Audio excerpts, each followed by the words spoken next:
ሴት የምታየው ነገር ያንበረክካታል፣ ይገዛታል። እሷን በማይመስላት ቦታ ሆና እንደሆነ ያ መገዛት በጣም ህመምም አለው።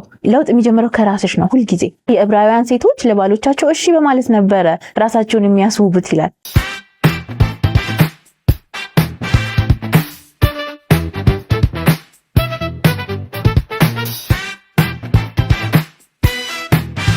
እንዴት ናችሁ? በያላችሁበት ጥሩ ቆይታ እንዲሆንላችሁ እንመኛለን። እሁዳችን ሲመጣ የተለያዩ ሀሳቦችን አንስተን የምንጠቀምባቸውን ወደ ራሳችን አጋብተን ደግሞ ራሳችን የምንመረምርበት ሀሳብ እናጋራለን። በሶሻል ሚዲያው በጣም ጥሩ ሀሳቦችን በማንሳት እናውቃታለን ወይዘሮ ቤተል ደረጀ። አሁን ደግሞ በማስተርሷን በክርስቲያን ካውንስሊንግ ሳይኮሎጂ እያጠናች ነው። በራሷ በህይወት ባሳለፈቻቸው መንገዶች፣ በትዳሯ በልጆች መውለድ ያጋጠሟትን የህይወት ተሞክሮች ለእኛ በማስተማር እናውቃታለን። እንኳን ደህና መጣሽ ቤተል። ደህና ነሽ? ቅድም እያልኩሽ ነበረ ስክሪን ላይ ከምናውቃቸው ይልቅ አሁን ሰዎች በአካል ቆንጆ እየሆኑ ነው እያልኩ ነበር። ልክ ነኝ አይደል? እውነት ነው። ልጅነት አለ፣ ከዛ ደስ ይላል በጣም። አንቺም ቆንጆዬ ነሽ።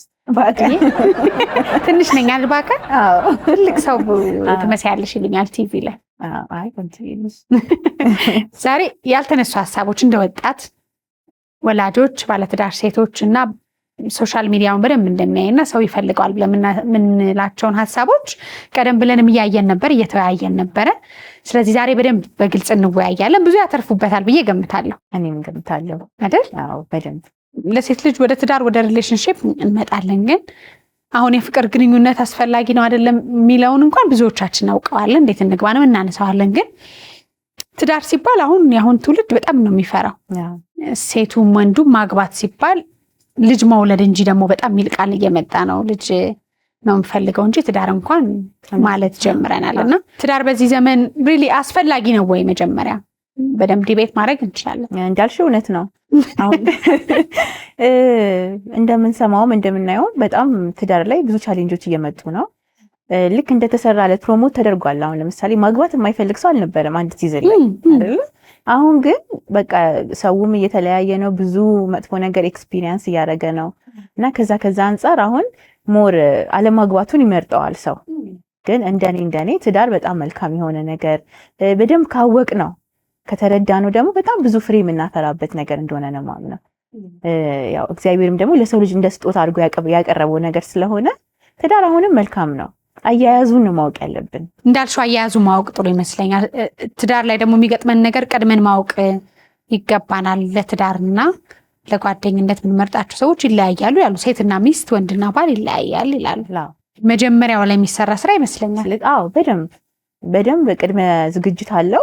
ከገባሽም በኋላ ደግሞ እረፍት አይደለም። አንድ ቪዲዮ ነበረኝ በጣም ቫይራል የወጣና ትዳር ይዤ እረፍ እላለሁ ላልሽ ህይወቴ ይላል እና በጣም ብዙ ሰው ተቻርጓል። ምን ማለት ፈልጋ ነው ብለውና ትዳር ከገባን በኋላ እረፍት አይደለም፣ ስራ ነው የሚጠብቀን። ምክንያቱም ከሌላ ሰው ጋር ነው እንግዲህ አሁን ብቻችንን ነበር ድሮ ሁሉን ነገር በራሳችን ነበር የምንወስነው። አስተሳሰብሽም የራስሽ ነው። አሁን ሁለት ስንሆን ግን በቃ ተስማምተሽ ነው ነገሮችን የምታደርጊው። ኮምፕሮማይዝ የምታደርጊው ዋጋ መከፊ ነገር ይኖራል። ሚስት ስትሆኚ ደግሞ የቤትሽ ራስ ባል ስለሚሆን ሁሉም ውሳኔ ላይ እኔ እወስናለሁ ማለት አትችይም። ስለዚህ ምንድነው የሆነ የሚሰራ ስራ አለው። እንደውም ብዙዎች እንደሚሉት ትዳር ጋርደን ነው ይላሉ። ጋርደን ማለት ቆንጆ የአትክልት ስፍራ እና ዝም የምትዩ ከሆነ ብዙ አረሞች ይበቅላሉ። ግን አረሞቹን የኮተኮትሽ እያጠጣሽ የምትንከባከቢ ከሆነ የምትነቂያቸው ከሆነ ግን በጣም መልካም የሆነ ፍሬ ታይበታለሽ። ያንን ስራ ቀድሞ መሰራት አለበት የሚሉ አሉ። ከጋብቻ በፊት ማን ነው ማገባው ራሱ የሚለው ትልቅ መስፈርት ሊሆን ይገባል። እንደውም ብዙ ጊዜ ቀድመን ከምናመጣቸው ችግሮች ይልቅ በኋላ ትዳር ላይ የሚቀየሩ ችግሮች ይመስለኛል ወደ ግጭት የሚያስገቡ። እንዲህ አልነበረችም ተለወጠች፣ እንዲህ አይነት ሰው አልነበረም ተለወጠ፣ ሳገኛት እኮ ይሄንን የምትል ሰው አልነበረችም ይላል ወንዱም ሴቱም። አንቺ እንዴት ነበርሽ መጀመሪያ? ከግል ልታስወጣጭ ይላል። ያው ባለትዳር ነን፣ ልጆች እናቶች ነን። ስለዚህ ኤክስፔሪየንሳችን ይለያያል።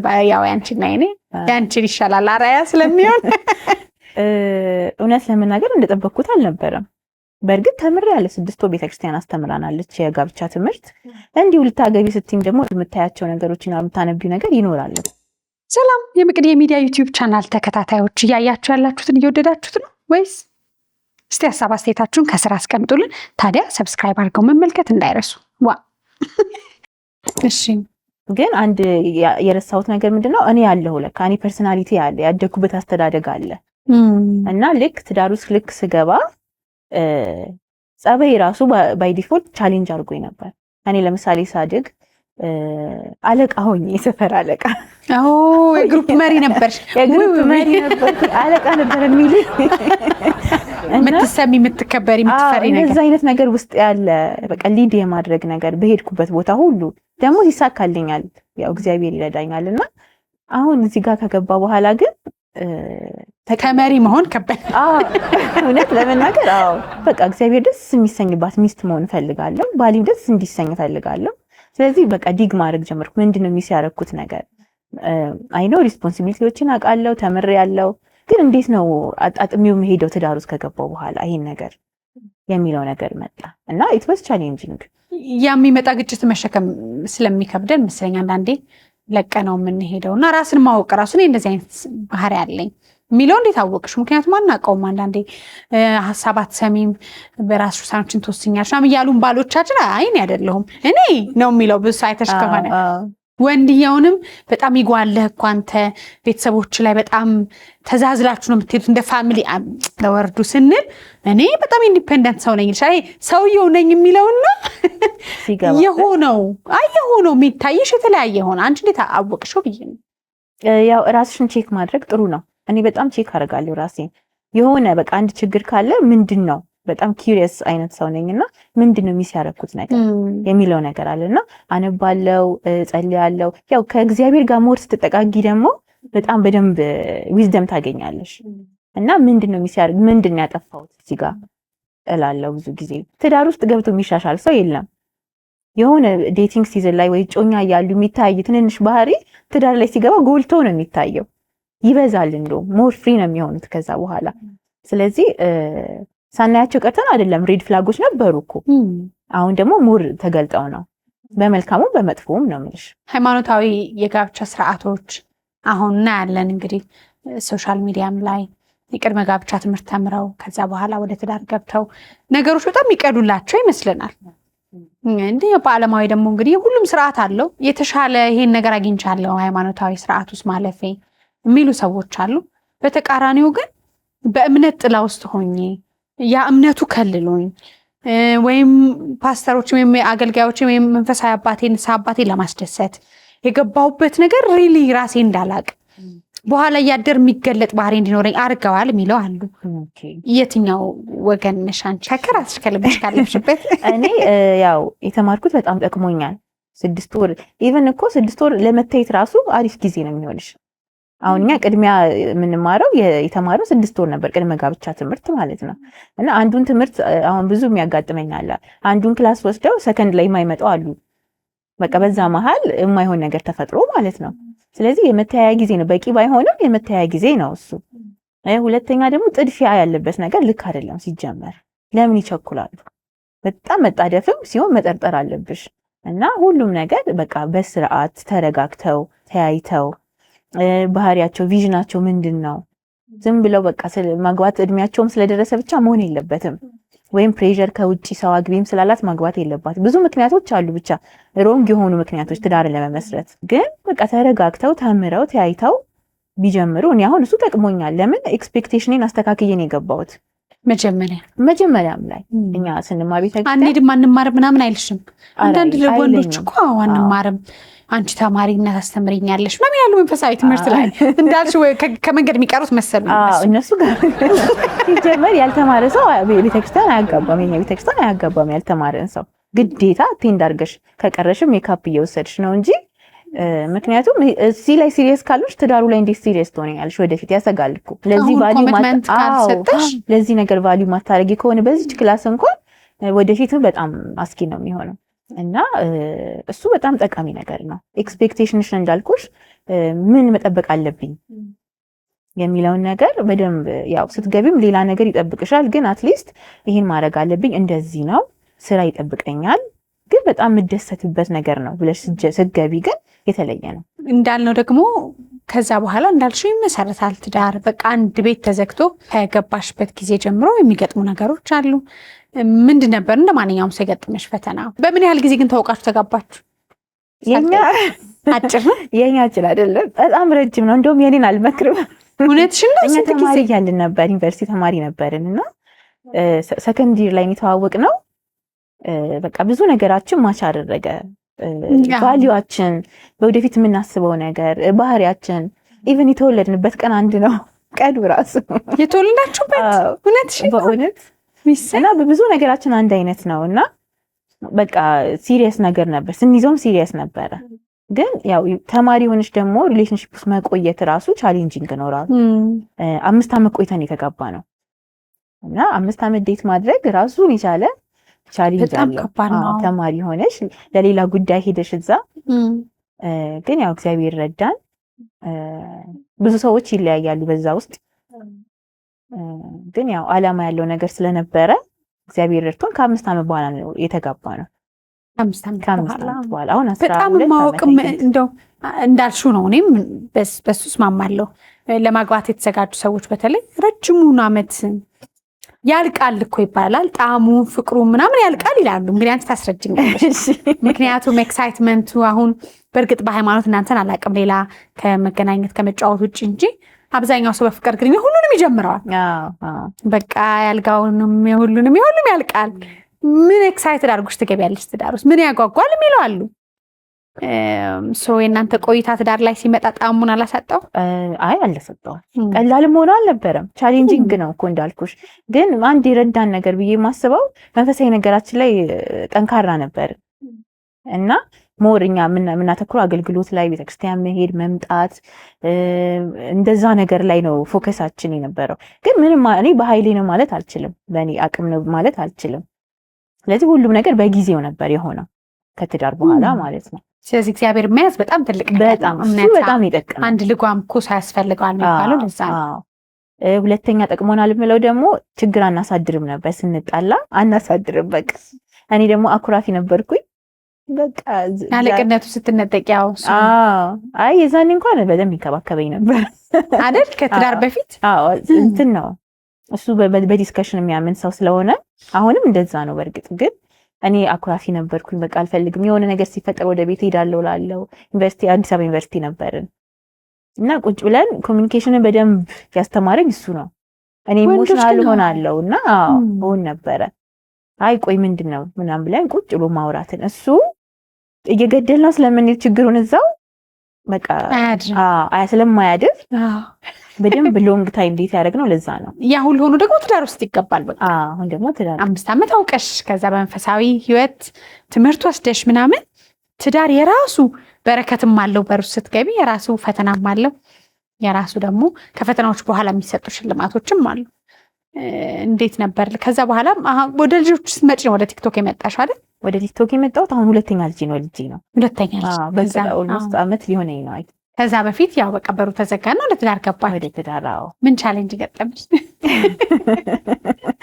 ያው እንደ ማንኛውም ባለ ትዳር እንትን ሁለት ሰው ነው እኮ አንድ ቤት ውስጥ የሚኖረው እና እንደውም ትዳር ምን ተብለን ተምረናል መሰለሽ? ፍጭትና ግጭት ማለት ባልና ሚስት መተው ተጋጭተው አንድ የሚያምር አካል እስኪሰሩ ድረስ ብዙ የማይስማሙበት ሀሳብ ሊኖር ይችላል። ብዙ ኮምፕሮማይዝ የማያደርጉት ነገር ያልተረዳት ነገር ሊኖር ይችላል። ባህሪዋን በደንብ እስኪያውቀው ድረስ እና አንድ እስኪሆኑ ድረስ ፍጭትና ግጭት አልፈው ነው ከዛ አንድ ቆንጆ ነገር የሚሰሩት። ስለዚህ እንደ ማንኛውም ባለ ትዳር ቻሌንጅ ነበሩብኝ። ስፔሻሊ ኮሚኒኬሽን ላይ መታዘዝ ላይ እንደተማርነው እኛ እንግዲህ ሚስት ለባሏ ትገዛለች፣ ባል ደግሞ ቤቱን ይመራል፣ የቤቱ ራስ ነው የሚል ነገር ነበረ እና ያው እንዳልኩሽ መገዛቱ ቻሌንጅ አድርጎኝ ነበረ በጣም። ግን ምን አነበብኩኝ አንድ ቦታ ያው መጽሐፍ ቅዱስ ላይ ነው የሴት ልጅ ውበቷ በመገዛቷ ውስጥ ነው ይላል እና ይህ ምን ማለት ነው? አንቺ ወተሽ ተኳኩለሽ በቃ ሁሉን ነገር አድርገሽ ወተሽ ከምትታዩ ያ ካለሽ ውበት ይልቅ ባልሽን እሺ በምትይበት ውስጥ ሞር ግሬስ አለሽ፣ አንቺ ውበት አለሽ። እና እዛ ላይ ምን ይላል? የዕብራውያን ሴቶች ለባሎቻቸው እሺ በማለት ነበረ ራሳቸውን የሚያስውቡት ይላል። እና እሱን ቃል ካወኩ ጀምሮ በቃ ራሴ ላይ ለመስራት ወሰንኩኝ። የፈለገ ተኳኩዬ ቦታ ሞገስ አልባ ነው መሆነው እዛ ባሌን እያናደድኩት እየበደልኩት ከሆነ ማለት ነው። እንደዚህ በማድረግሽ ደግሞ እግዚአብሔር ላንቺ ይቆምልሻል፣ ሞገስ ይሆንሻል። የሱ ነው ሚስጥሩ። አሁን እንግዲህ ይሄ እንዳልኩሽ ትገዛ የሚለው ነገር ራሱ ገዢዋን ይመስላል ነው የሚሉት። ማለት የምትገዥለት አካል ፍቅር በራሱ ሴት ልጅ ወንድ ሲሰጣት ሙሉ ሲያረጋት እንድትተማመንበት እንድታርፍበት ሲያደርግ አለመገዛት አትችልም የሚሉ ሰዎች አሉ። ምክንያቱም ሴት የምታየው ነገር ያንበረክካታል፣ ይገዛታል። ግን እሷን በማይመስላት ቦታ ሆና እንደሆነ ያ መገዛት በጣም ህመምም አለው። መገዛቷን ደግሞ እንደ ልክነት እየቆጠረ ሁሌ ያንን ነገር ብቻ እየተቀበለ መስጠት የማያውቅም ሰው ሊሆን ይችላል። በምን መንገድ ነው መገዛት አንቺ ስታደርገው የነበረው ስትማሪውም ከነበረው? እውነት ነው። በጣም ለሚወድ ሰው መገዛት ቀላል ነው አይደል? በቃ ፍቅር ተሰጥቶሽ እኮ መስጠት ነው። ምን ስራ አለው? በጣም ቀላል ነው። ማይረዳ ሰው ሲሆን ነው ትንሽ ቻሌንጅ የሚያደርግሽ አይደለ? ማይረዳሽ ሰው ከሆነ ሁሌ አድቫንቴጅ የሚወስድ ሰው ከሆነ ከቻሌንጅ ሊያደርግሽ ይችላል። ግን ምንድነው ሁሉም ማንም ሰው ለውጥ የሚጀምረው ከራስሽ ነው። ሁልጊዜ የጠቢብ አይኖች በራሱ ላይ ናቸው ይላልና ሁሌ ከራስሽ ነው መጀመሪያ። ከአንቺ የሚጠበቀው ነገር ነው ማተር የሚያደርገው። ስለዚህ እኔ መጀመሪያ እሺ ብየዋለሁ ወይ? ምክንያቱም እንግዲህ ስለ ፍቅር ማንም የማያውቅ ሰው አለ ብዬ አላስብም።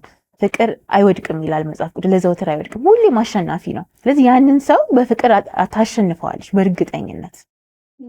እንዴት ነው ግን? መጀመሪያ ራሷ ላይ በመስራት ነው። በቃ ምን ሰራሽ ራስሽ ላይ? እኔ አሁን በተቻለኝ አቅም ያው ብዙ ነገሮችን ቼክ አደርጋለሁ፣ መጽሐፎች አነባለሁ፣ እኔን ራሴን እመረምራለሁ። እንዴት ነው ኮሚኒኬት ማድረግ ያለብኝ? ባሌን ከሚስት ምን ይጠበቃል? መልካም ሚስት ምን አይነት ናት? ምክንያቱም መጽሐፍ ቅዱስ ምን ይላል? መልካም ሚስት ቤቷን ትሰራለች፣ ሰነፍ ሚስት ግን በገዛ እጇ ታፈርሰዋለች ይላል። ስለዚህ ቤቱ ሲፈርስም ሚስት ናት የምትጠየቀው፣ ጥበቡ እሷ ጋር ስላለ ማለት ነው። ገባሽ አይደል? ይሄ ማለት ያው ወንዱ ጋር ምንም አይነት ሪስፖንሲቢሊቲ የለም ማለት አይደለም። ግን ሴት አቅም አላት ቤቷን የማዳን። እንዴ እስከዛሬ ስንት ትዳሮች እኮ ሰርቫይቭ ያደረጉት በማን ነው? በእናቶች ነው። ራስ ላይ መስራት፣ ሁሌ ራስን ማየት ነው። ከራስ ነው ለውጥ የሚጀምረው። ለምሳሌ አሁን እግር ታጥቢያለሽ አንቺ ቤት ውስጥ? እኔ ድሮ ባለኝ እግር አጥብ ነበር በእውነት። ጠቢን ካለኝ አጥበዋለሁ፣ ግን እሱ ነው የሚያጥበው ብዙ ጊዜ። የሚገርምሽ እውነት እኔ አሁን እግር የሚያጥቡ ሴቶች ሲባል ሰው ድንግጥ ይላል። ሪሊ እንደዚህ አይነት ሴት አለች ወይ ይላል። አንቺ ባታበሲውም የበሰለውን ነገር ስታቀርቢለት ብታበሲ ጥሩ። ይሄ በቃ የባል ድስት የባል እንትን ምናምን ሲባል ታሪክ የሚመስለውና ይሄ ልክ ያልሆነ የሚመስለን ሰዎች ማለት ስናደርገውም ይኖረን አለን። አንቺ በጣም እንደ ሚስት ማድርገዋለሁ የምትይው ምን አለ አሁን ለዘመኑ ሰው የሚያስደነግጥ? ከባድ ነው። ይሄ ሰፊ ጥያቄ ነው። አንድ ጥሩ ኳሊቲ ያለኝ ብዬ የማስበው እንዳልኩሽ ተኮራርፈን እንድናድር አልፈልግም።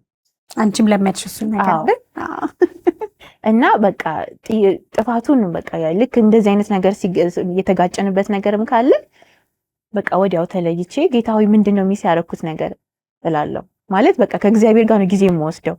ከዛ ተመልሼ መጥቼ ሶልቭ አደርገዋለሁ ነገሩን። አላሳድርም በፍጹም። በቃ አንድ ቀንም እንዲያድር አልፈልግም። በተቻለኝ አቅም አድሬ አውቃለሁ። ኦፍ ኮርስ ግን እንዲያድር አልፈልግም። ጥላሽ ወጥተሽ አታውቂም ከቤት?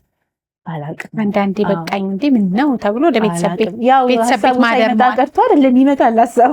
ውጭ የሚልም አለ። በተለይ ወደ ማታ አካባቢ አንድ ይላል እኮ ራሱ አንድ መጽሐፍ ላይ በላውነሽ ነውዳና ያው ጠላታችን እንግዲህ የሰው ጠላት የለንም ሴጣን ነው ብለን ነው የምናስበው ሰው ላይ አድሮም ቢሆንና በቃ ዛሬ እንደው ጾሜን ላድር ነው ማለት ነው አለና አንድ የጓደኛው ምን አለው ያው እንደሱ አሰናካይ ደግሞ ብታጣ ባለ ትዳር አታጣምና እንውጣ ብሎ እና በዙሪያሽ ትዳር ውስጥ በዙሪያሽ የሚፈትን ኃይል በጣም ብዙ ነው።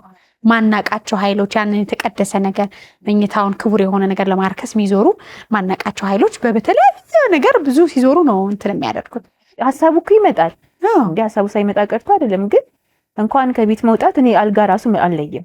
ተነስቼ ሄዳለሁ ሄጄ አውቃለሁ። ያው እውነት ለመናገር ግን ተመልሼ እመጣለሁ። ለማን ብዬ ማን እንዲያሸንፍ ነው? እድል አልሰጥም። እና አልጋ መለየት በቃ ተጀመረ ማለት ነው። አልጋ ብቻ አይደለም ልብሽም እየተለያየ ይመጣል ከዛ በኋላ። ስለዚህ እመክራለሁ አልጋ ትለዩ። እንደውም ስንማር ምን ተባልን? ጀርባና ጀርባ ራሱ አትሰጣጡ እንባል ነበረ። አዎ ፊል ታደርጊዋለሽ እኮ አይገርምሽም? ራሱ ጀርባሽን ዞረሽ ስትተኝ ተፈጥሮም እኮ ይነግራል። ሰውነታችን ቋንቋ አለው። ተፈጥሮ ካስተዋልን ሁሉ ነገር ቋንቋ አለው። ልብሽ የሚሰማሽ ነገር አለ። ግን ኢግኖር ስለምናደርግ በቃ እኔ አውቃለሁ ባሌ ያንኮራፋል ብላ ረጅም ዓመት መኝታ ለይታ የምትኖር። እሱ ታች ይተኛል፣ እሷ ላይ ትተኛለች። ስለዚህ እሷም እንቅልፍ አይወስዳትም፣ እሱ ሊተው አልቻለም። ስለሚያንኮራፉ በቃ እንቅልፍ ሳልተኛ ማድር አልችልም ተብሎ መኝታም ይለያሉ። ልጅ ላይ ያስተኛ ወይም ከልጄ ጋር እሷ አታችመንት አላት ተብሎ እናት ልጅ ጋር ትተኛለች፣ አባት ሌላ ቦታ ይተኛል። የቤቱ ካልቸር ሁሉ መቼስ በጣም የሚገራርም ነው። ይህ ሊፈጠር ይችላል እኮ ሲዝን አለው። አሁን ልጆች ሲመጡ ለምሳሌ ነው አሁን ልጆቼን አጠገቤ ነው ማስተኛው አራስ ቤት ላይ እያለሁ። ስለዚህ አልጋው አልበቃንም ብዬ አባድሬው አውቃለሁ ካልጋ ላይ። ያ ማለት ግን ተጣላን አይደለም። ወዲያው ግን ልጆቹ ሲያድጉ መመለስ አለበት። እሱን ግን ልክ አይደለም ብዬ ነው ማሰብ። አዎ እሱም እኔ ያው የየሰው ለዛ እኮ ነው ሚስትን መውለድ የሚጠሉት ወንዶች። አዎ ልጅ ሲመጣ በጣም ቻሌንጅ ነው ትዳር በደንብ ካላወቅንበት ማለት ነው። ግን እሱንም እንትን ነው በቃ ሁሌ ክፍተት እየተፈጠረ ይመጣል። አልጋ መለየትሽን ብቻ ማየት የለብሽም። ኢንቲሜሲ ፊዚካሊ ራሱ እኮ በቃ ይቀንሳል ያለሽ ኢንቲሜሲ እና እንደሱ ማድረግ የለብንም። አዎ ከዛ በኋላ በትዳር ውስጥ በመኖር ውስጥ እንግዲህ አንቺ ፕሮፌሽናል ነበርሽ፣ ኢንጂነር ነበርሽ አይደል? ኢንጂነሪንግ ነው የጨረስኩት። ኢንጂነሪንግ ነው ሰርተሽበታል? አልሰራሁበትም። እናንተ ከወዲያው ነው በቃ ወደ ህይወት አይደል? ሌላ ሙያ ሌላ ውስጥ የፋሚሊ ቢዝነስ ነበረ፣ ወደዛ ጆይን አደረኩኝ። ሰርተሻል ኦልሬዲ ማለት ነው? ስራ ላይ ነበርኩኝ። አዎ ቤት ልጅ ይመጣል ከዛ በኋላ አይደል? ከዛ ልጅ መጣ ከአመት ይቆማል ስራውም ነው። አዎ እሱ ደግሞ ሌላ ዓለም ነው በቃ ለስራ ለለመደች። አሁን መጣበታለን። ይሄ ዘመናዊ እናት ምንላት እኔ ሙሉ በሙሉ ማለት ይቻላል እናቶቻችንን ብደግፍም አሁን በዚህ ዘመን ያለች እናት በተለይ ውጭ ሰርታ የምትገባ እናት ከወንድ እኩል ፕሮቫይድ የምታደርግ ገንዘብ ገቢ የምታመጣ እናት እንዳለባት ፈተና በጣም ቀላል ነገር እንዳልሆነ ይገባኛል። እናቶቻችን እንዳለን ግን አሁንም ሴት እንደ አንድ ሰርታ እንደምትገባ እናት እንደነበረች ሴት ቤት መሆኑ በራሱ የሚፈጥርብሽ ነገር አለ። እንደ ወጣት እናት እኩል እድሜ ላይ እንዳላችሁ ሰዎች ሜንታሊ በጣም ይከብዳል። በተለይ ደግሞ አራስ ቤት የሚባለው ነገር ቻሌንጅ አለው። እኔ ለምን እንደሆነ ያው ሳይንሱም ይላል እኮ ፖስትፓርተም ይለዋል አይደለ? ግን እንደዚህ ተምረሽ ሙያ ኖሮሽ ከዛ ሰደንሊ ልጅ ለማሳደግ ቤት ስትቀመጪ አይምሮሽ አይቀበለውም እሱን ነገር። በቃ ተምሬ ቤት ለመቀመጥ ነው በቃ ይሄ ነው የኔ ጣፈንታ የምትይበት ጊዜ ይኖራል። እኔ እንደውም የጀመርኩት ቲክቶኩን በዛ ነበረ እንደዚህ አይነት እናቶችን ለማጽናናት ከሚል ሀሳብ ነው። እና ሁሉም ነገር ጊዜያዊ ነው። ልጆች ያድጋሉ። ስፔሻሊ ደግሞ ፋይናንሻሊ ባሏ ሰፖርት የሚያደርጋት ከሆነ ቤቱን ሰፖርት ማድረግ የሚችል ከሆነ በቃ አቴንሽን ለልጆቿ ሰጥታ ማሳደግ ነው። ከዛ ሲዝኑ ልክ ያ ሲዝን ሲያልፍ ደግሞ ወደ ስራ መመለስ ትችላለች። እና ጊዜያዊ ነው ዋናው መልእክቴ፣ ጊዜያዊ ነው ነበረ። የወንዶቻችን ባህሪ ቢለያይም ግን አብዛኛውን ሩቅ አይደለም። ይሄ ፕሮቫይድ ማድረግ እንደ ግዴታ የማይቆጥር ወይም ደግሞ ማድረግ አለብኝ የማይል ልክ እንደ ውለታ የሚቆጥር ባል ሊኖር ይችላል። ለምሳሌ ለእሷ የተለያዩ ነገሮችን ማድረግ ለልጁ ማድረግ ራሱ እንደ ውለታ ወይም አለ አይደለ እንደምንለው ጤናማ አይደለም። ብዙ ቤት ውስጥ በጣም ተሳቀው የሚኖሩ እናቶች አሉ። ይሄ የኔ የምትዩ አካልሽ የሆነ ሰው ንብረት ማታዝ ሴት አለች። የኔነት ስሜት ከሌለው ህይወት የእሱ ንብረት ያንቺ እንደሆነ ወልደሽ ቤት መቀመጥሽ ለጋራችሁ እንደሆነ ኢቭን በስሜት በሰውነት ገለጻው እንኳን ትንሽ ከዛ መውጣት ሲሰማው ሴት በጣም ትጎዳለች ብዬ ነው ማስበው። ሲጀመርም የወንድ ኃላፊነት ነው ፕሮቫይድ ማድረግ እኮ አይደለ ነው፣ እንደዛ ነው። ስለዚህ አንደኛ ከትዳር በፊት ሚስቶችም ሳያገቡ አሁን የሚሰሙ ነው ያላገቡ ሴቶችም ስለሚኖሩ ከትዳር በፊት በደንብ እሱን ቼክ ማድረግ አለባት። እኔ ባልሰራ ያኖረኛል ወይ? ምክንያቱም እሷ ቤት ሆና ብዙ የሚያስቀራት ነገር ይኖራል። መውለዱ ራሱ እኮ አንድ ወደኋላ የሚያስቀርስ ነገር አለ። ወጣ እንደ ልቧ ላሰራ ትችላለች። ስለዚህ ሜጀርሊ የእሱ ኃላፊነት ፕሮቫይድ ማድረጉ በቃ መጽሐፍ ቅዱሳዊም ነው ሲጀመር ግዴታውም ነው። ሲቀጥል ያው ትጋቱ ጎበዝ መሆኑም አለ። ከዛ ውጪ ግን ያንቺ ንብረት የኔ ንብረት፣ ያንቺ አካውንት የኔ አካውንት የሚባሉ ነገሮች ለጤናም አይደሉም፣ ጤናማ አስተሳሰብም አይደሉም። ትክክል። ሁሉ ነገር በግልጽ ነው መሆን ያለበት። አካውንታቸው በግልጽ መነጋገር አለባቸው። ለምንድን ነው የሚደብቁት? ከደበቅሽ እኮ ችግር አለ ማለት ነው፣ ወይ የማትተማመኙ ነገር አለ ማለት ነው። ስለዚህ ጤናማ አስተሳሰብ አይደለም ይሄ።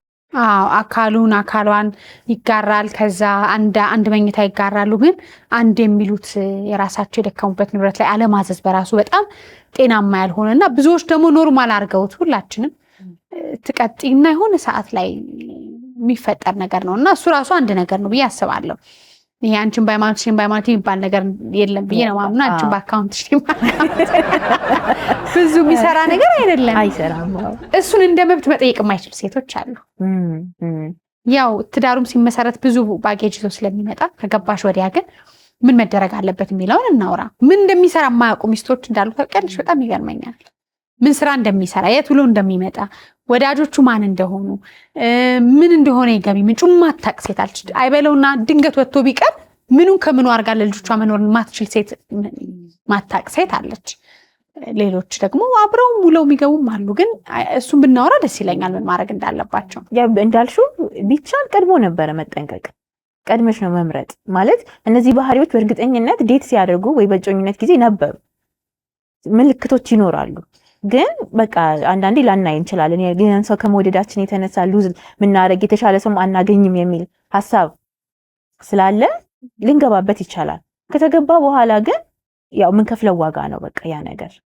በተቻላት አቅም እንዳልኩሽ በፍቅር ነው የምታሸንፈው እንጂ ከሱ ጋር እሱን አሳምነኝ፣ ንገረኝ፣ የት ነህ፣ የት ወጣ፣ የት ገባ በማለት አይሆንም። የባሰ ይለያያሉ። ግን በፍቅር ማሸነፍ ትችላለች።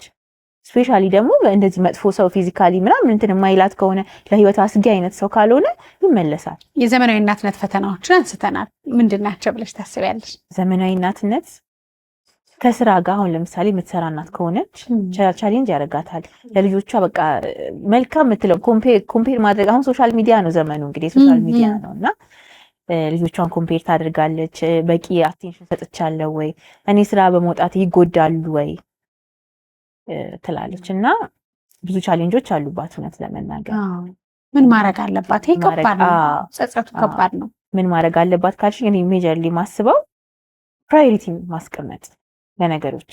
ስራ ሊኖር የራሷ ቢዝነስ ሊኖራት ይችላል፣ ተቀጥራ ልትሰራ ትችላለች።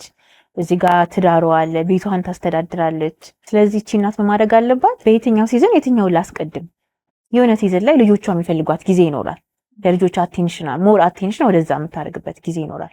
የሆነ ሲዝን ላይ ደግሞ ለቤቷ ለትዳሯ ቅድሚያ የምትሰጥበት ጊዜ ይኖራል። ፕራዮሪቲዋን ማስቀመጥ አለባት። ስለዚህ ምን ይታወቃል? እሱ ይታወቃል ብለሽ ነው? ፕራዮሪቲን ማወቅ ይቻላል። አሁን ያለሽበት ወቅት ማለት ነው። አሁን በየሲዝኑ ፕራዮሪቲሽን ማስቀመጥ። ለምሳሌ አሁን አራስ ከሆነች ኦብቪየስሊ ለልጆቿ ነው ቅድሚያ መስጠት ያለባት በዛ ሰዓት ላይ። ስለዚህ ባልየው ማድረግ አለበት፣ አንደርስታንድ ማድረግ አለበት። በዚህ ሰዓት የግድ ሁሉ ነገርሽ እኔ ጋር ካልሆነ ማለት የለበትም። አንደርስታንዲንግ መሆን አለበት። ልጆቹ ካደጉ በኋላ እንደዛ አቴንሽን የማይፈልጉበት ሲዝን ሲመጣ ደግሞ ወደሱ ወደ ቤቷ ደግሞ የምታደላበት ጊዜ ይኖራል። ስራዋም ደግሞ የሚፈልጋት ጊዜ ይኖራል። በጣም ለስራ ቅድሚያ መስጠት ያለባት ለልጆቿ ቤዚክ ኒድ እስከተሟላ ድረስ ደግሞ ባሏም ልጆቿም ሰፖርት ያደርጓታል፣ ሄዳለች ወደ ስራዋ ማለት ነው። ስለዚህ ለየሲዝኑ ፕራዮሪቲ ማስቀመጥ በጣም ጠቃሚ ነው። እሱን ራሱ ማወቅና ከራሷ ጋርም ጊዜ ማሳለፍ ተገቢ ነው ብዬ አስባለሁ። ከዛ ውጪ ያም ሆኑ ደግሞ ጸጸት አለ። አንዳንዴ ከትዳር አጋርሽ ይመጣል እንንትናን እስቲያት የእንትናን እናትነት የእንትናን ሚስትነት ውስጥ እያለ የሰውን ሚስትነት ባህሪ ሚስቱ ጋር የሚያመጣ ሚስቱን ባለመረዳት አለ። እንዲሁም ራሱ እናትነት በቂ ነኝ እንድትይ ያደርግሻል። በቃ እኔ እኮ እንደዚህ ብኖርላችሁ ወድቀው እንኳን ቢሆን ብኖር ኖር አይወድቁም ነበር። የሆነ ነገር ቢሆን እኔ እኮ ስላላሳደኳት እሷ ከሳች እሱ ቤት ስለነበር በቃ የእናትነት ጸጸት ማቆሚያ የለውም። የባልነትም እንደዛ ጥሩ ሚስት ብሆን ትንሽ እንቅልፍ እንኳን ተኝተሽ ቢሆን ይጸጽትሻል። ዊስ አልሸኘው ምናምና ይሄ ጸጸቱ የሚያቆም አይደለም። እሱ ጸጸት በምንድን ነው ራሱ ባላንስ ማድረግ የሚቻለው? ራሱን የቻለ ህመምም ስለሚሆን ደረጃው ከፍ ሲል ይሄ እንግዲህ ሴቶች የሚሸከሙት ነገር ነው። ምንም እኮ በቂ ነገር አድርገሽ ራሱ ለልጆቼ በቃ ተሟልቷል ማለት አትችይም አይደለም። ቅድም ያልሽው ግን ሲጀመር ኮምፔር ማድረጉ ልክ አይደለም። እንትናን እንደዚህ አይነት ሚስት ለምን አልሆንሽም ማለቱም ልክ አይደለም። ምክንያቱም ሁሉም እንደራሱ ቤት ነው የሚኖረው። በእርግጥ ይጠበቅባታል ከሷ የሚጠበቀውን ነገር አድርጋለች የሚለው ጥያቄ ውስጥ ይገባል። ግን እየሞከረች ያለች ሚስት እየሞከረች ያለችን እናት ኮምፔር ስታደርጊያት የባሰ ሞራሏን ነው የምትነኪው። እና ይሄ እናቶች የምንሸከመው ነገር ነው፣ እንደ ሚስት የምትሸከሚው ነገር ነው። በቃ ይጠፋ ምንም ብታደርጊው ይኖራል። በዛ ላይ ትዳር ውስጥ ሆነን የምናሰምራቸው ነገሮች አሉ። መገዛት ውስጥ የራሷ አጥር ይኑራት፣ የራሷ ሬድ ላይን ይኑራት፣ ማታሳልፊው ባልሽንም ቢሆን የሚባሉ ነገሮች አሉ። መንፈሳዊ ህይወት እነዛን ይፈቅዳል አይፈቅድም አላውቅም። ግን እሷም ደግሞ እንዲያከብራት፣ እንዲገዛላት፣ እንዲታዘዛትም ደግሞ ይፈቅዳል ብዬ ነው ማስበው። በእሱ መሀል ያለው ምንድን በመገዛትና የራስሽን ደግሞ ማታሳልፊው አጥር አለመኖር ውስጥ ትዳር ውስጥ ወይም ማጥር የለውም ብለሽ ነው የምታምኚው? ምንድነው ያንቺ ልምድና የሚሰራ ነገር ነው። ባውንደሪ ያስፈልጋል። ኦፍኮርስ ሁሉም ሰው የራሱ ባውንደሪ ይኖረዋል እኮ። በተለይ ደግሞ እሱም እሷም የሚያስደስታቸውና የማይወዱት ነገር ይኖራል። ስለዚህ እሱ ከዛ አያልፍም፣ እሷም ከዛ አታልፍበትም። እሱ ትዳር ማለት እሱ አይደለም ተመቻችተሽ ተግባብተሽ መኖር አይደለ? የዛን ሰው ባውንደሪ ሳታልፊ እያስደሰትሽ መኖር ማለት አይደለ? ስለዚህ ይኖራል፣ ባውንደሪማ ይኖራል። ግን ዋና መሰረቱ ፍቅር ይሁን ነው በቃ። የተዋደደ ሰው ምንም ለመጨቆንም አይዳግተው። ለምን ይጨቁናታል? መጀመሪያው አይደል? ፍቅር እኮ ባይብል ላይ ብዙ ጊዜ ተጽፏል ስለ ፍቅር። በተለይ ደግሞ አንደኛ ቆሮንቶስ 13 ላይ ስለ ፍቅር ብዙ ነገሮች ተዘርዝረውናልና ፍቅር ራስ ወዳድ አይደለም፣ የራሱን አይፈልግም፣ ሰልፊሽ አይደለም። ይሄ ራሱ በጣም የሚገርም ነገር ነው እኮ። ብዙ ትዳሮች የሚፈርሱት ሰልፊ ስለሆኑ ነው ሰዎች አይደለ? የራሴ እኔ ያልኩት የኔ ሐሳብ ኢቭን አርጊውመንት ላይ ወይ የሆነ ነገር ሲጨቃጨቁ እኔ ያልኩት ልክ ነው የኔ ሐሳብ ይሁን የሚል ነገር እኮ ነው መጨረሻው ላይ ብታዩ። አልሸነፍም ማለት ነው። ትዕግስት አለው ፍቅር፣ ይታገሳል፣ ይቅር ይላል ፍቅር። እና ፍቅር ካለ ዋና መሰረት ላይ ፍቅር ካለ እነዚህ ሁሉ የምናወራቸው ነገሮች ቀላል ነው የሚሆኑት። ስለዚህ መጀመሪያው ላይ ብዙ መስራት አለብን። መጀመሪያው ላይ መስራት፣ አመራረጣችን ላይ በደንብ መጠንቀቅ። እሱ በእውቀት በትምህርት በግንዛቤ ዘሎ መግባት በጣም ብዙ ዋጋ ያስከፍላል ብዬ ነው ማስበው። ከዛ በኋላ ደግሞ ስትወጪ የምታሰምሪያቸው ላይኖች አሁን ባለትዳር የሆኑ ሰዎች እኔን ጨምሮ መገለጫቸው ትንሽ እየጠፋ ይመስለኝ። ጣት ላይ ቀለበት ማድረግ ብቻ ይሆናል፣ ግን የሰውነታችን ቋንቋ የሚናገረው ሌላ ነው። አይናችን በጣም ተቅበዝባዥ ነው፣ አያርፍም። አለባበሳችን፣ አነጋገራችን ሁሉ ድሮ ይሄ ባለትዳር ሴት ባለትዳር ወንድ የምንለው አይነት ካራክተር እየቀረ መጥቷል። ውስጥ ላይ ነው ሌላው ምን ችግር አለው የሚሉ ሰዎች ሊኖሩ ይችላሉ። ግን ምን ትያለሽ እዚህ ላይ? ጤናማ አይደለም። አይተሽው አንድ ብላል ባለትዳር ሴትን አይቼ ነው የማውቀው አለኝ። ከምን ኮንቴክስት እንደሆነ አይገባኝም። ግን ከመጎሳቆል ነው ወይስ ከስርዓት አንጻር ነው?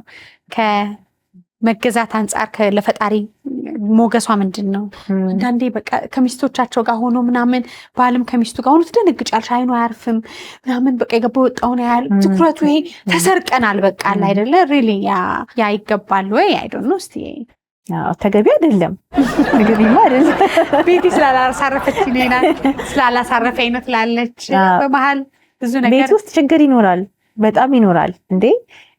እኔ እንግዲህ ብዙ ጥቅስ ጠቅስብሽ ነው። አሁን ጥቀሽብኝ። እሱ ሳይሆን አይቀርም የሚያስታርቀን ወርቃሙ መጽሐፋ ምን ይላል መሰለሽ? ምሳሌ ላይ ከጨቅጫቃ ሴት ጋር ከመኖር ከጨቅጫቃ ሚስት ጋር ከመኖር በምድረ በዳ መኖር ይሻላል ይላል።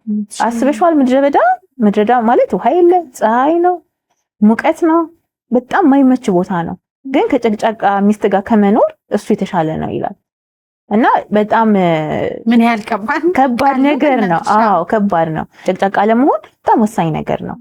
ግን እሱ ማለት ወጥቶ እንዲያይ ፍቃድ ይሰጠዋል ማለት አይደለም። ሄዶ ሌላ ሰው ማለትም አይደለም። ይሄ መብት አይሰጠውም። ትዳር ውስጥ ያሉ ሴቶችም የተረጋጉ ናቸው። ኢቭን አለባበሳቸው ሴት ሊያደርገ ነው በቃ ማለት የሚያሳዩት ነገር የላቸውም። ይሄ ሾኦፍ አይደሉም። ተገላልጠው አይሄዱም። ብዙ የሚገላለጡ አክት የሚያመዙ ሰዎች ካየሽ ገና ፍለጋ ላይ ያሉ አይነት ሴቶች ናቸውና አደን ላይ ይወጡ ናቸው። አደን ላይ እንጂ አድሮ የጨረሰ አዎ። እና ዲሰንት አለባበስ የለበሱ ሴቶች ቀለበት ማሰርም ያው አንዱ እንትን ነው። ቀለበት ማውለቅም ደግሞ ልክ አይደለም። አንዳንድ ሰው ደግሞ ቀለበቱን ያወልቃል።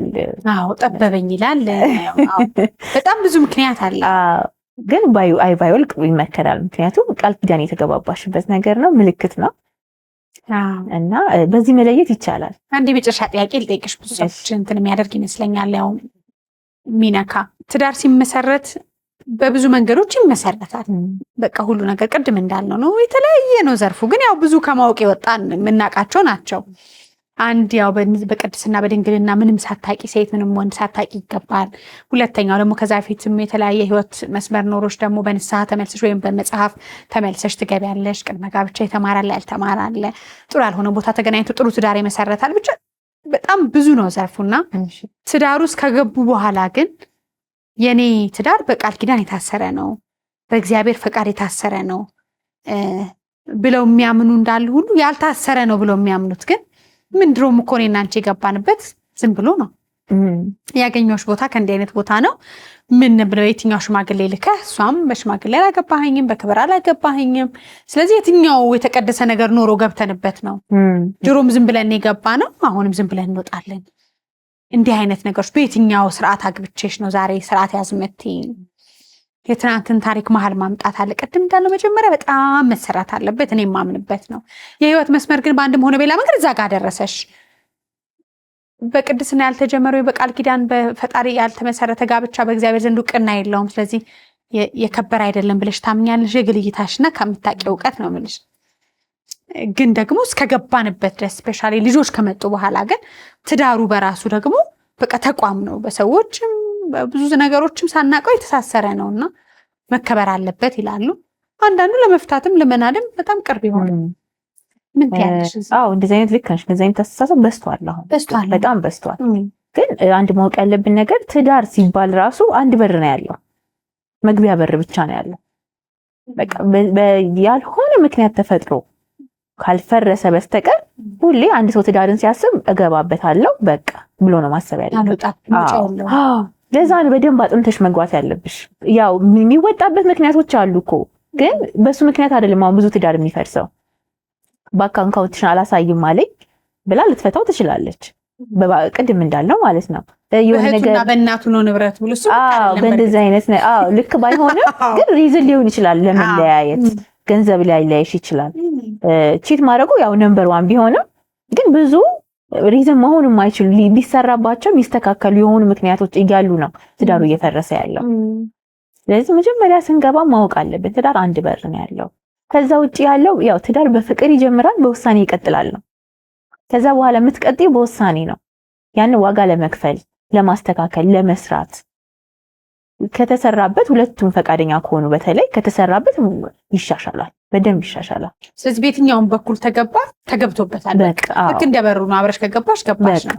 አልተቀደሰም አልተባረከም እንደዚህ የሚባል የለም። ያው በቃ ኮሚትመንት ነው። ከዛ በኋላ ኮሚትመንት ይጠበቅብሻል፣ መከባበር ይጠበቅብሻል፣ መተማመን ይጠበቅብሻል። የባል ኃላፊነት የሴት የሚስት ኃላፊነት አለ። ልጆች ማሳደግ ይጠበቅብሻል። ኢቭን ጤነኛ ልጆች የሚወጡት እኮ መልካም ሲሆን ነው ትዳሩ። ስለዚህ እሱ ላይ በደንብ መሰራት አለበት። ከዝሙት ውጪ ይላል ሁሉ መጽሐፍ። ሰላም ውድ ወዳጆቼ፣ የመቅድዬ ሚዲያ ዩቲዩብ ቻናል ተከታታዮች ሰብስክራይብ አድርጋችሁ ማየትን አልዘነጋችሁም። እንዴት ነበር ፕሮግራሙ? ታዲያ የመቅድዬ ሚዲያ ዩቲዩብ ቻናልን ሰብስክራይብ፣ ላይክ እና ሼር በማድረግ ቤተሰብ ይሁኑ። ዝሙት አንዳንዶች ባልተፈጸመ ብለው እንደውም አንድ ኢንተርቪው ሰሞኑን ሲዛወራች ደንግጫለሁ። አንድ ትልቅ እናት ናቸውና ወንድ ልጅ ያው ሌላ ጋር ሄድም ማለት እንዲህ ማለት ነው ብለው ጠቅሰው በቃ ምን ያህል እናቶቻችን ድሮ ኖርማል አድርገውት አሁንም አሌ አልስማ እንጂ የትም ትምጣ አሌ አልስማ እንጂ የትም ሄድ የሚል ይበስቷል። አሁን ሰውን ነው የምንለው እንግዲህ እኛ ላይወክል ወይም እኛም ደግሞ ተፈትንበት አልፈልግም ብቻ የሰው ሁሉ መገለጫ እየፈረድን አይደለም ለማለት ነው። ይቅር ማለት ይቻላል ካላት አዎ አይደል? እኔ አገርሽ ብዙ ጊዜ እንደዛ ስል ባለቤቴ በፍጹም ይለኛል እንጂ አይ ልቡ ካላት ያርግ ሳይሆን ታቂው ኢንቴንሽኑ ብላለ ሁሌ ያረክ የሆነበትን ምክንያት ግን ማወቅ አለብኝ እንጂ እኔ ከወደድኩ ይቅር ልል እችላለሁ ላለሁኝ። እንደውም ምን ይባላል አሁን ሚዲያ ላይ ነው አይ ቲንክ የሰማሁት። እሱ ከሆነ ቺት ያደረገው እሷ የምትጠይቀው ትወዳታለህ ወይ ብላ ነው የምትጠይቀው አሉ። እሱ ደግሞ እሷ ከሆነ ቺት ያደረገችው እሱ የሚጠይቃት አብረሽ ተኝተሻል ወይ ብሎ ነው። እና ለሴትና ለወንድ ኢቨን ቺት ሲያደርጉ ቫልዩ አላቸው፣ ቫልዩ ሲስተም አላቸው። የሴቷ ከበደኝ ነው የሴቷ አየሽ ግን አይደል? ሴት ስለሆንሽ እኮ ነው ተናከልክበት ነገር ወዳት አፍቅራት ተገዝተህላት ህይወቴ ናት ብለህ ነው ያደረከው ወይስ አይደለም? ወይስ በሆነ በስተት በአጋጣሚ በብዙ ነገሮች እሱ ግን በቃ ተኝተሻል አንዴ ተኛሽ ማለት አዎ ለሱ ደግሞ ቫልዩ የሚሰጠው እሱ ነው። እና እንደ ተፈጥሯችንም ነው አንቺ ቅርዳለሁ ብለሻል። አይ በለው አይ ተይኝ አታሳስቢ መሀል አላስገባሽ እንደው ማንም ሰው ልብ ካለው ልብ ካላትማ አዎ ማለት አለሽ ልብ አይደል? ልብ ስልሽ ይቅር ማለት ታይ መቅዲ አይ ያበረታታን አይደለም ግን እንዳልሽ ነው። ፍቅር ደግሞ ብቻ እንደዚህ ንጹህ የሚሆኑ የሚያስከብሩ ሴቶች የሚያስከብሩ ወንዶች ይብዙልን። በቃ በሰው ዘንድ ሞገስም በእግዚአብሔርም ዘንድ የሚሆንሽ። ከዛ ግን አይበለ የሆነ ነገር ቢሆን ደግሞ ሪሊ በቃ ትንሽ እንትንም ቆዳሽንም እኮ ጠንካራ ማድረግ ግን ጥሩ ነው አይደለ? አዎ በቃ አይሆንም ምን ሳይሆን ቢሆንስ ብሎ እንትን ማድረግ ጥሩ ነው። እናቶቻችን እንዴት አለፉት ብለሽ ታስቢያለሽ? ኢቨን እኮ ሂድ ይባላል ትልከዋለች እኮ አንዳንዴ የድሮ እናቶችን ካየሽ በቃ የሆነ ነገር ሲፈጠር ሂድ ሌላ ሰው ጋር ምናምን ትለዋለች። እና አብሮስ የሚኖሩ አለ አይደል እንዴ? አዎ አብሮም የሚኖሩ አሉ ደግሞ የሚገርምሽ ነገር እና መቀጠሉ አይቀርም ዋጋት የሚከፈልበት ነገር ነው። ይሄን ሁሉ ብለን ግን ምን ያተርፋሉ? አሁን ቅድም ወደ ሐሳቤ ልመጣ ነው። እሺ ምን ያደርጋል ትዳር ታዲያ? ይሁን ከሆነ የሱን ያንቺን ሸክም ተሸክመሽ የሱን ሸክም ተሸክመሽ ያንቺን ቤተሰብ የሱን ቤተሰብ ተሸክመሽ ተዛዝለሽ በቃ ይሄ ኑሮሽን ሳትኖሪ ከባድ ህይወት ስትራገል ነው እኮ ጄኔሬሽኑ የሚለው አሁን። ስለዚህ በቃ የሆነ ጊዜ ኮንትራት እንትን አደርጋለሁ በዛ በቃ ሚል ነገር ነው አሁን የምናየው እኮ። ምን ጥቅም አለ? ይሄ ሁሉ ሆኖ ደግሞ ትዳር ምንድን ነው የሚሰጠን ትያለሽ? ማንኛውም ሰው የሚመልስልሽ ልጆች ይልሻል። ለምሳሌ ልጆችሽን ታተርፊያለሽ፣ ፍሬዎችሽ አይደሉ እነሱ። ብዙ ትዳር እኮ በልጆች ምክንያት ቁጭ ያለ እስከዛሬ ድረስ ምንም ሳይዋደዱ ሁሉ ነገር ተለያይተው ልጆቻችንን እናሳድግ ብቻ በሚል ምክንያት ቁጭ ያሉ ባለትዳሮች አሉ። እሱ አንድ ምክንያት ሊሆን ይችላል፣ ግን ከተሰራበት የምር ከተለፋበት ፍሬ አለው። ምክንያቱም ለምን ተፈጠረ ታዲያ? እግዚአብሔር ለምን ሰጠ? ስጦታ ምንድነው? ደስ የሚያሰኝ ነገር እኮ ነው። አንቺ ለሰው ስጦታ ስትሰጪ እኮ ያ ሰው ይደሰትበት ብለሽ ነው አይደለም? እግዚአብሔር ደግሞ ለኛ የሰጠን ስጦታ ነው ትዳር። እኛ አያያዙን ስላልቻልንበት ነው እንጂ በጣም መልካም ነገር ስለሆነ ነው።